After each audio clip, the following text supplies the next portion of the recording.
Hello दोस्तों। तो आज हम देखेंगे गोधूली का पार्ट नंबर 4 यानी कि चैप्टर देखेंगे हम लोग 4। नाखून क्यों बढ़ते हैं। तो नाखून क्यों बढ़ते हैं इसी को आज हम लोग ऑब्जेक्टिव क्वेश्चन आज हम लोग सोल्यूशन करेंगे देखेंगे।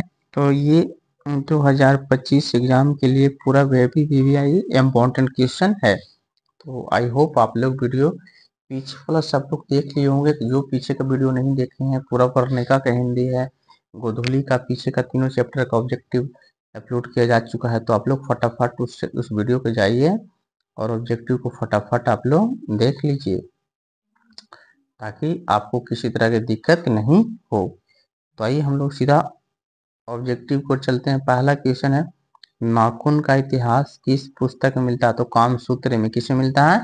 नाखून का इतिहास। बहुत इंपॉर्टेंट क्वेश्चन ये, कामसूत्र में। सेकंड, हजारी प्रसाद द्विवेदी ने डी लिट की उपाधि किस विश्वविद्यालय से की थी। तो लखनऊ विश्वविद्यालय। बीवी मतलब लखनऊ, बीवी मतलब विश्वविद्यालय, लखनऊ विश्वविद्यालय।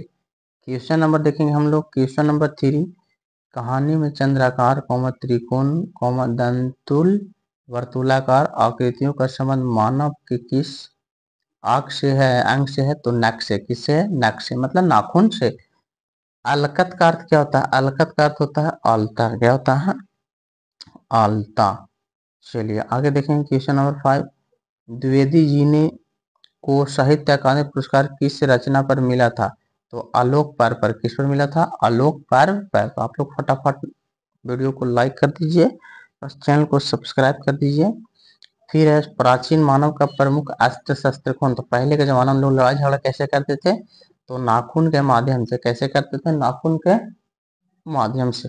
आगे है, आर्यों के पास क्या था। तो लोहे का अस्त्र था, घोड़ा था, मिट्टी का कच्ची घाट, इनमें से सभी। तो ऑप्शन हो जाएगा इनमें से सभी। क्या हो जाएगा ऑप्शन? इनमें से सभी, यानी कि ये सभी था। यानी क्या क्या था आर्यों के पास? तो लोहे का अस्त्र भी था, घोड़े भी था, मिट्टी का कच्ची घाट भी था, इनमें से यानी कि सभी। आगे 8 में, सब पुराने अच्छे नहीं होते और सब नए खराब नहीं होते, ऐसा किसने कहा। तो कालिदास ने। किसने कहा? कालिदास ने। आगे है, नकधर मनुष्य आज किस पर भरोसा कर रहा। तो एटम बम पर। नकधर मतलब जो नखड़ा करता है उसको यहाँ पे मेंशन किया जा रहा है। किस पर डिपेंड करता है? तो किस पर डिपेंड करता है? तो एटम बम पर। आगे है, क्वेश्चन नंबर 9 में है। क्वेश्चन नंबर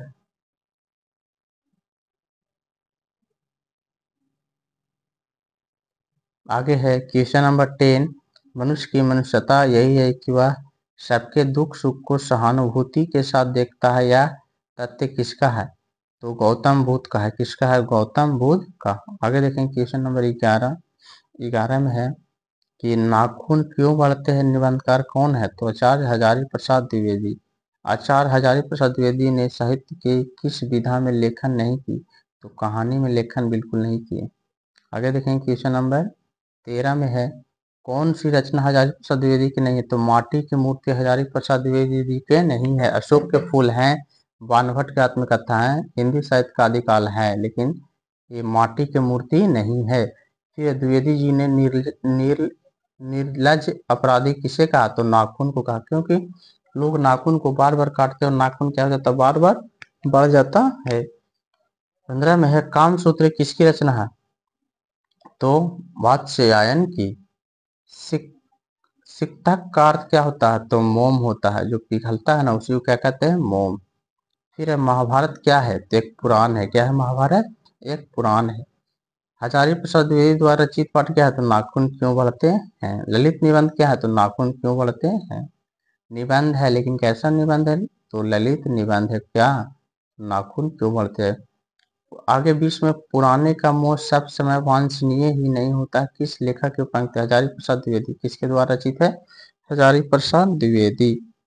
21 में है, ये नाखून क्यों बढ़ते हैं, किस प्रकार का निबंध है। तो ललित।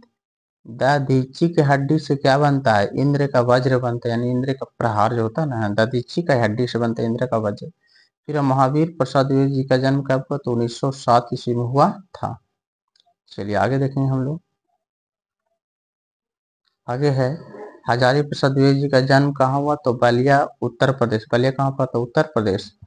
कौन मनुष्य का आदर्श नहीं बन सकता है? तो बंदरिया मनुष्य का आदर्श नहीं बन सकता है। तो अब हम देखेंगे क्वेश्चन नंबर 27। 27 में है, देवताओं का राजा से किन्हें संबोधित किया जाता है? तो इंद्र को। किसको संबोधित किया जाता है? तो इंद्र को संबोधित किया जाता है। चलिए आगे देखेंगे। नख मतलब नाखून किसका प्रतीक है? तो पशुता का। किसका प्रतीक है? पशुता का। पृथ्वीराज रासो किसका संपादन था? हजारी प्रसाद द्विवेदी जी के। इसका संपादन हजारी प्रसाद द्विवेदी जी के। इसमें हजारी प्रसाद द्विवेदी को कब पद्म भूषण की उपाधि से सम्मानित किया गया? तो 1957 यानी कि 1957 ईस्वी में किया गया था। इसमें अशोक के फूल किसकी रचना? हजारी प्रसाद द्विवेदी जी के। फिर लेखक के अनुसार मनुष्य के नाखून किसके जीवंत प्रतीक हैं? तो पाशवी वृत्ति के। फिर हजारी प्रसाद द्विवेदी की मृत्यु कब और कहाँ हुआ? तो इनका मृत्यु हुआ दिल्ली में, लेकिन कब हुआ था? 1979 ईस्वी में हुआ था। आज का लास्ट क्वेश्चन।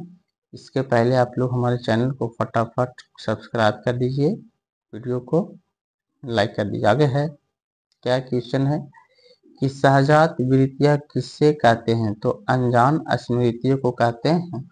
ये था हमारा आज का ये ऑब्जेक्टिव क्वेश्चन। तो फिर हम लोग मिलेंगे अगला वीडियो में।